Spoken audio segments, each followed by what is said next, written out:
Candidatos à presidência da República, Romeu Zema, do Partido Novo, teve agenda em São Paulo. Vamos ver. Pela manhã, Zema esteve em uma feira livre na zona leste da capital paulista. Nossa, O candidato do Partido Novo caminhou. O segurança dele não parece o Mesquitinha? Esse de óculos atrás dele, esse de óculos escuro e cabelo. Parece o filho do Otávio Mesquita. Continua aí. E falou com feirantes e consumidores por mais de 1 hora. O preço dos alimentos foi tema das conversas. Ele propôs uma série de cortes de gastos públicos no país. Olha a vontade do feirante de falar com reduzir a ele. inflação e os juros, lembrando os impactos para o consumidor que faz compras parceladas. O candidato também defendeu a necessidade de reformas. Nós temos de deixar a estrutura governamental estatal mais enxuta. Nós precisamos de uma reforma em Brasília que vai incluir municípios, estados e União. Uma nova reforma previdenciária não dá para ficar sem, privatizar pausa. e melhorar Agora, Zema! Agora você vai falar de nova reforma previdenciária? Depois que o Renan pautou isso em todas as entrevistas? Depois que o Renan falou de desvincular a BPC do salário mínimo? Agora você vai falar disso? Depois que o Kim foi o único deputado a realmente ir lá colocar uma PEC pra desvincular o BPC do salário mínimo? Agora você vai falar disso? Eita, nós! Pelo menos tá falando, vai. Vamos lá, continua. programas sociais. Dá mais um Romeu aí. Zema passou a tarde se preparando para sabatinas em uma emissora de TV em São Paulo. As entrevistas foram agora à noite. Em uma emissora de TV. O presidente Lula, candidato à reeleição pelo PT, viajou para Iperó, no interior de São Paulo. Em agenda oficial, Lula visitou o Centro de Pesquisa da Marinha, onde é desenvolvido o programa nuclear. A comitiva viu as instalações do laboratório que vai gerar energia para o primeiro submarino nuclear brasileiro e a área onde está sendo desenvolvida a tecnologia nacional de enriquecimento de urânio para fins pacíficos, como medicação para tratamento do câncer. No discurso, o candidato à reeleição disse que a pesquisa desenvolvida pela Marinha vai ajudar o país a gerar mais emprego e riqueza. Lula afirmou que iniciativas como essa devem ter garantias de orçamento. A gente está falando do futuro. A gente fala do futuro do emprego qualificado, do futuro do enriquecimento de urânio, até para exportar para países que querem utilizar ele para fins pacíficos. Significa o futuro da saúde, significa o futuro da energia nesse país. O candidato do Missão, Renan Santos, fez campanha na Paraíba. Vamos ver. Renan Santos chegou em João Pessoa no fim da manhã. Almoçou no aeroporto com assessores e tirou fotos com apoiadores. Em seguida, foi até o bairro do Grotão, na zona sul da cidade. Ele participou da retirada de entulho jogado nas ruas por traficantes para impedir a circulação da polícia na comunidade. O candidato disse que, se eleito, vai adotar ações de segurança pública coordenadas com os estados. Onde há uma facção, haverá uma operação usando o governo federal e os governos estaduais em parceria com aumento de penas, de modo a não apenas retirar ele dos bairros e estados que eles costumam tomar, utilizar forças federais quando necessário e aumentar as penas, passar no Congresso aumento de penas para que um bandido que te assalte, que venha com uma arma, aponte na tua cabeça para levar teu celular, fique no mínimo 30 anos preso. O candidato seguiu para Santa Rita, na região metropolitana. Eu conheço o Renan, ele tá muito de medo, ele tem mod de medo de altura. Instaladas em postes pelo crime organizado. Caralho, ele quebrou as câmeras dos caras? O candidato do Pausa PSD... aqui, fala uma coisa, fazer um elogio, tá? A Globo, eu vou te falar uma coisa. Da outra vez, quando eu fui candidato a prefeito, porque eles falam pra você, ó, nós vamos acompanhar a agenda de vocês dia tal. O que você faz? Você faz uma agenda que você quer que passe na TV. Na época, cara, quando eu era candidato a prefeito, eu fiz 1 milhão de propostas. Não, eu vou na Cracolândia, eu vou fazer várias coisas. A Globo recusou. Não, isso aqui a gente não vai cobrir, não, isso aqui a gente vai fazer. Você acredita, velho? Aí vou contar uma história pra vocês. A gente falou o seguinte, cara, bom, que pena, não dá pra ir pra Cracolândia, o que eu faço então? Aí eu falei, já sei. Vamos fazer um bolo com a escrito fundão eleitoral e vamos pôr um monte de gente com as máscaras dos outros candidatos. Eu lembro que era o Márcio França, Joyce Hasselman, etc. Indo igual uns animais pra cima do bolo, né?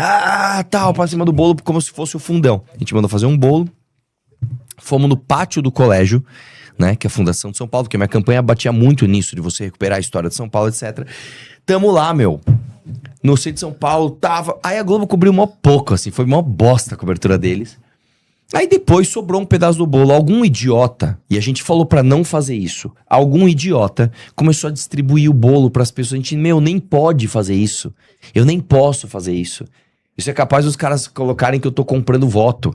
Dá o resto do... Aí a Globo foi lá e filmou. Aí, meu, sabe o que eu tive que fazer? Eu vou contar uma coisa pra vocês, que agora já passou um tempo, eu posso falar. Eu tive que chegar no cara... Falou, mano, o que vocês filmaram essa parte? Não, a gente filma tudo. Ô, meu, isso não faz parte não, isso aqui foi um idiota que fez, isso não faz parte do que a gente quer. Eu tive que trocar mó ideia com o cara. Falou, mano, não põe isso no ar, não põe isso no ar, não põe isso no ar. Aí eu pedi, o cara não é nem o cara da direção da Globo, o cara da própria imagem ali, o cara que tava dirigindo a captação de imagens, falou, não, pode deixar que eu não vou mandar pros caras. O cara foi gente fina comigo, não mandou.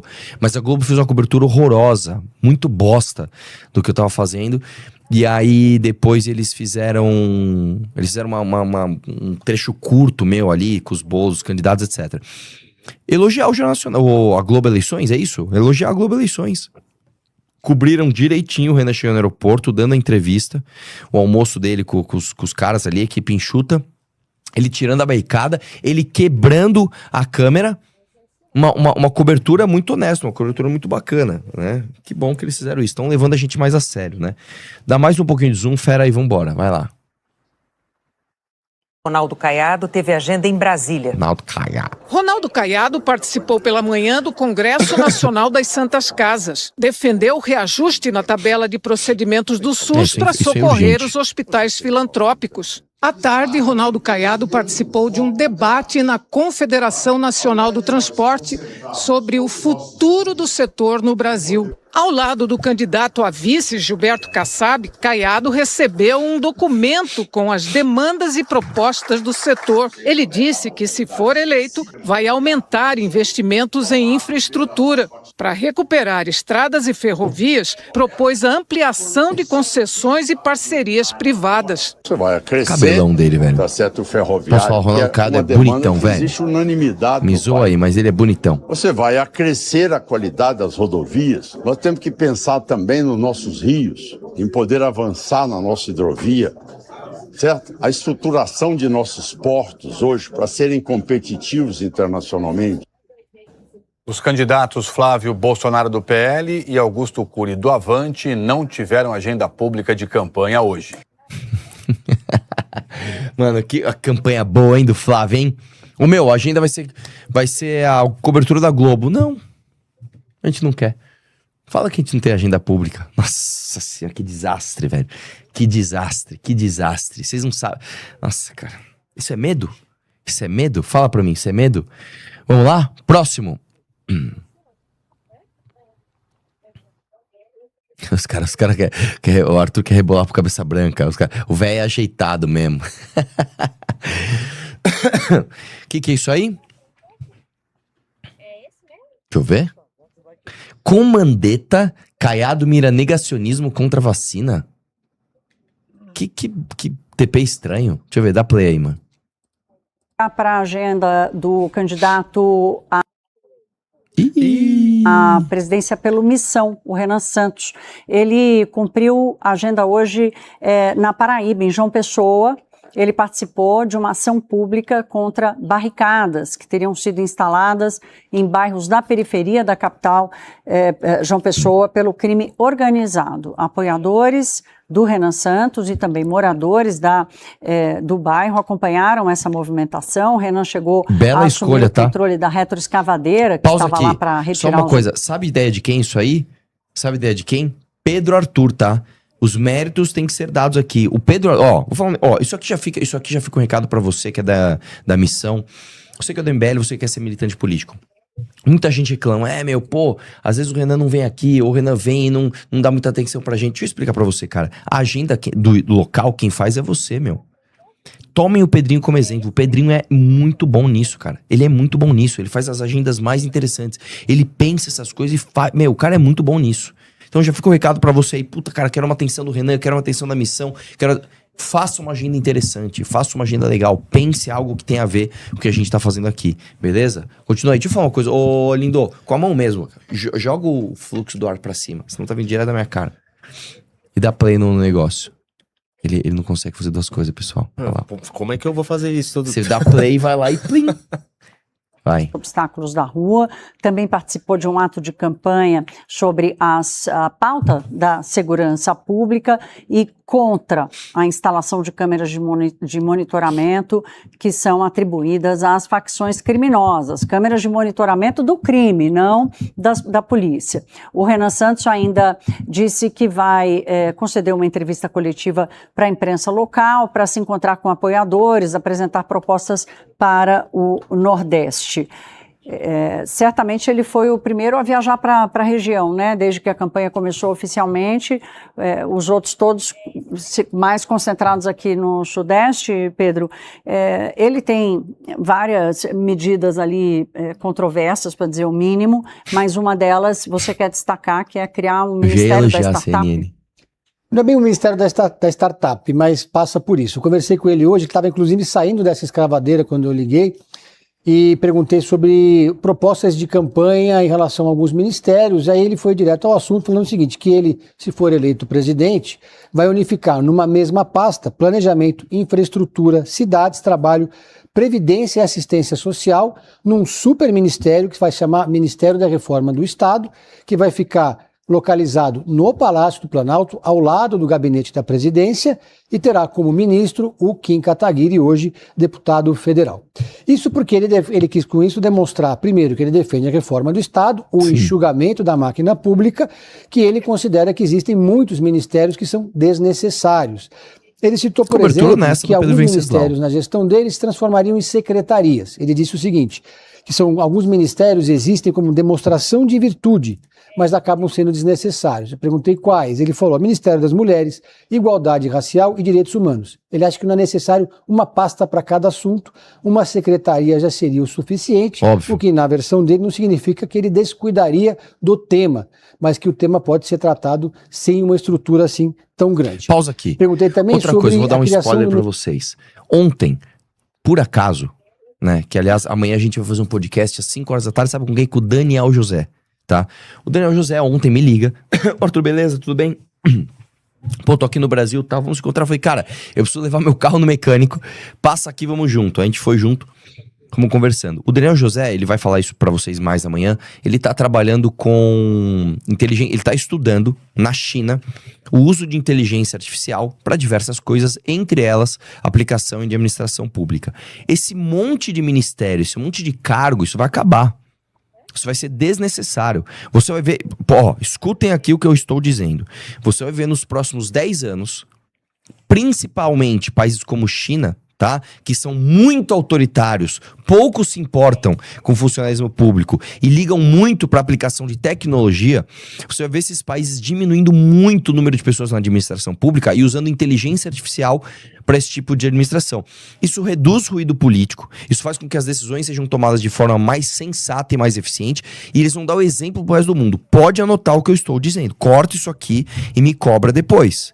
Você pode ter certeza que nós estamos agora em 2026, até 2036, você vai ver o Partido Comunista Chinês diminuir o número de pessoas na administração pública e aplicar muita inteligência artificial em gestão, e os caras vão dar show, eles vão dar exemplo pro resto do mundo, tá?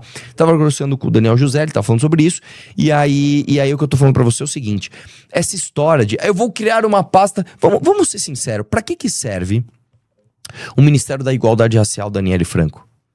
Pra que serve? Pra nada. Serve pra, ela tem um orçamento pífio, um orçamento pequenininho, pra ele falar, olha como eu abracei ela também. Ela fica viajando pra lá e pra cá, junta a galera identitária ao governo e não faz porcaria nenhuma.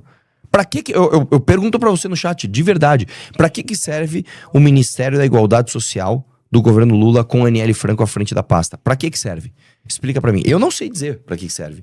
Além de ela viajar pra lá e pra cá. Tá? O Ministério da Mulher, pra que serve isso hoje? Pra criar a lei anti-misoginia da Tabata? Que é uma coisa absolutamente subjetiva, horrorosa, né? Pra que serve isso? Vamos lá, dá play. Ministério da Segurança Pública, que virou uma proposta do presidente Lula, que ele já havia feito em 2022, não cumpriu, agora promete novamente, condicionado com a PEC da segurança. Ele falou que é contra, que acha que não há necessidade de criar uma pasta específica para a segurança pública. Sim. Admite que essa é uma ideia que pode parecer antipática, mas do ponto de vista pragmático não faria muito sentido. Então ele defende que seja Ministério da Justiça e Segurança Pública. Disse ainda que essa pasta das secretarias de grupo mulher... Isso aqui é uma coisa muito honesta, a cobertura do Pedro Venceslau, tá? Eu vou dizer uma coisa. Isso é o tipo de coisa que alguém maldoso não falaria. Fala que ele quer cortar o Ministério das Mulheres, coloca ele como um cara misógino. Fala que ele vai cortar o Ministério da Igualdade Racial, coloca ele como um cara racista.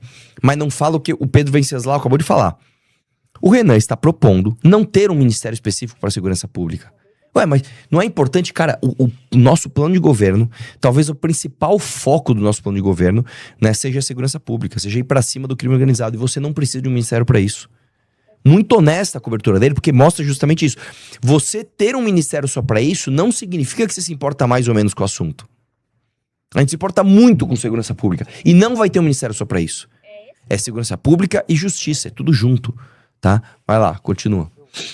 De igualdade racial e direitos humanos seriam todas no chapéu do Ministério da Justiça e Segurança Pública. Também haveria um ministro que cuidaria de todas essas áreas e um secretário para cada uma delas especificamente. Muito honesta a cobertura do Pedro Venceslau da CNN. Gostei muito. Parabéns, Pedro Venceslau. Se você gostou do vídeo, não esqueça de deixar o like e inscrever-se no canal.